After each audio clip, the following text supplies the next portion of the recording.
7절에 보면 그러므로 다시가 나옵니다. 자신이 말한 비유의 뜻을 깨닫지 못한 것을 아신 예수님께서는 또다시 자세하게 더욱 직접적으로 설명하기 위해 거듭 되풀이하여 말씀하셨죠. 나는 양들의 문이다 인데 여기에서 나는 문이다는 6장 35절 주석에 설명하였습니다. 앞에서 언급한 것은 곧 예수님이시며 또한 나는 목자의 문이라고 하지 않으시고 양들의 문이라고 하신 것은 양이 중요한 대상임을 나타내는 것이죠. 양이 이 문을 거쳐야 우리 안으로 들어갈 수 있는 것처럼 믿는 자는 이 문을 통해서만이 영적인 세계와 하늘나라에 들어갈 수 있다고 성경은 기록하고 있습니다. 8절입니다. 8절은 나보다 먼저 온 자들인데요. 어떤 사본들에는 수리아나 사이딕에는 빠져있지만 원래 사본에는 보존되어 있습니다. 난해의 9절이며 문자적으로는 아브라함이나 모세의 연자들, 세례자 요한 예수님보다 먼저 온 자들을 가리키는데요. 그들이 다 도덕이요 강도라고 말할 수는 없다고 합니다. 이것은 스스로 목자라고 하면서도 분에 넘친 일들을 하면서 양떼들을 흩어버리고 위험에 빠뜨리게 하는 거짓 예언자들과 독선적인 지도자들을 가리키고 있다고 하고요. 당시에도 순박한 양들을 속여 자신들의 부를 삼는 양에 달해서 이리들이 많았다고 하고 또 앞으로도 계속 나타날 것이라고 우리 성경의 마태복음의 7장 15절에 나옵니다. 목자는 양을 목적으로 삼지만 도덕이나 강도는 수단으로 이용합니다. 보면요, 나를 통해 들어오면이 나오는데 저녁이 되면 목자들은 집으로 가고 문지기들은 문을 지킵니다. 문지기가 없을 때는 목자가 입구에서 잠을 자게 된다고 하는데요. 즉 목자가 문이 되는 것이 인데 때로 강도가 들어와 문지기를 내쫓고 죽이고 양들을 탈취해가는 일도 있었다고 하는데요. 똑같은 우리지만 목자가 지키면 안전한 피난처가 되고 도덕이나 강도가 지키면 위험한 수용소가 됩니다. 유대 종교 지도자들은 목자를 십자가에 못 박아 죽이고 사람들을 율법주의와 형식주의와 교권주의로 사람들을 계속 죄와 죽음의 울타리 안에 가두었습니다. 그러나 부활하신 예수님은 구원의 문이 되시어 그리로 들어가고 나오는 즉 자유를 의미하는 표현인데요. 의와 생명의 꼴을 얻게 하십니다. 예수님은 믿는 자들이 하나님에게 나아갈 수 있는 새로운 산 길이시오 구원받을 수 있는 유일한 분이시라고 히브리서 10장 20절 에베소서 2장 18절에는 기록하고 있습니다. 요한복음 10장 10절입니다. 도덕은 나오는데 거짓 그리스도와 참된 그리스도, 사이비 종교와 참 종교 사이의 차이점을 언급하고 있죠.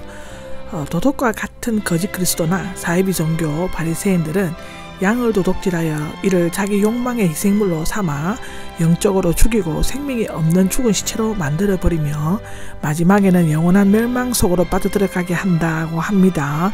한편 예수님은 스스로를 양을 위해 희생하고 생명을 주시되 풍부하게 주신다라고 기록되어져 있습니다. 1절입니다. 11절에는 나는 선한 목자다 라고 합니다.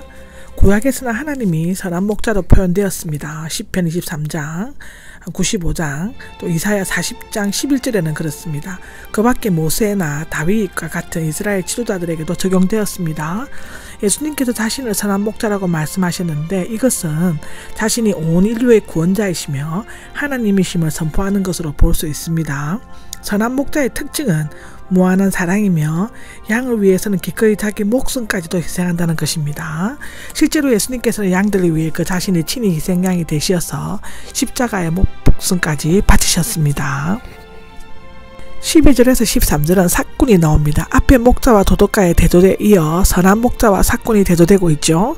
선한의 뜻은 매력적이다, 진실하다, 고귀하다 이 뜻인데 목자는 양을 사랑할 뿐만 아니라 하나님께로부터 사명을 받았기 때문에 생명을 버리기까지 양을 보호하고 먹이시지만 사꾼은 자신의 생활과 이익을 위해 보수를 받고 고용되어 양을 돌보기 때문에 그들은 양들에 관심이 없기 때문에 생명의 위협을 느끼게 되면 양들을 버리고 달아나 버린다고 합니다.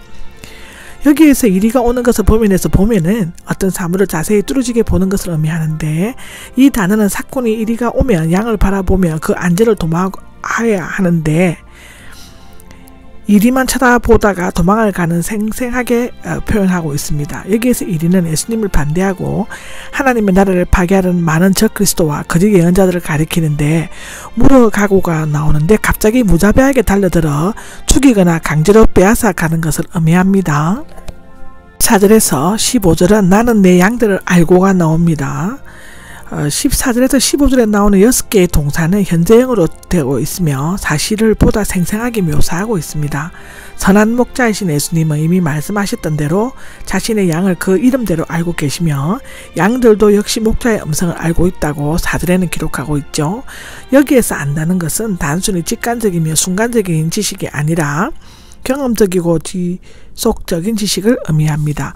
말하자면 사늘한 머리로 따지고 헤아리고 하는 것이 아니라 뜨거운 가슴으로 느끼고 체험하는 것을 의미한다는 것입니다.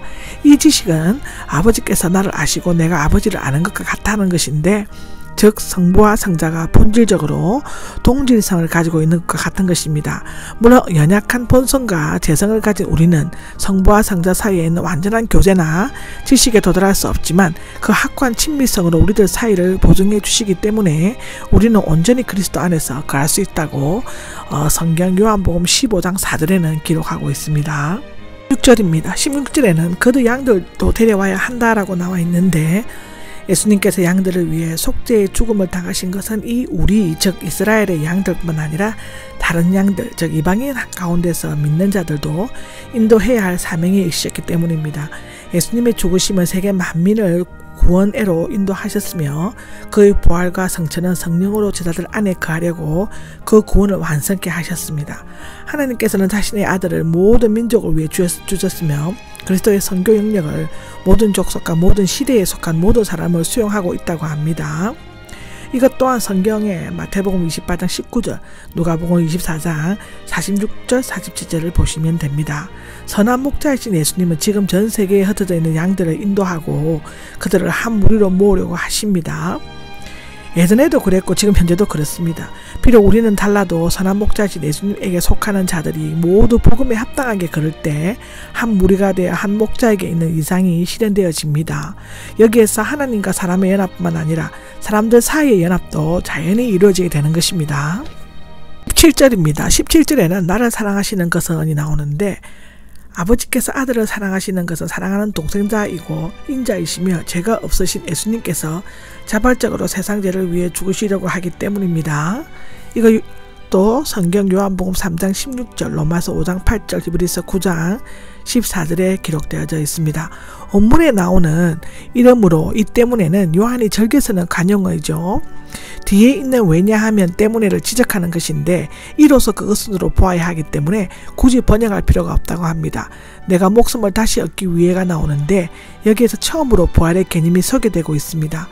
예수님께서 자발적으로 복종하신 필연적인 결과인 것으로 나타나 있는데, 예수님께서는 스스로 목숨을 내놓으심으로써 십자가에서의 죽음과 부활까지의 저편을 바라보셨다고 기록되어져 있습니다.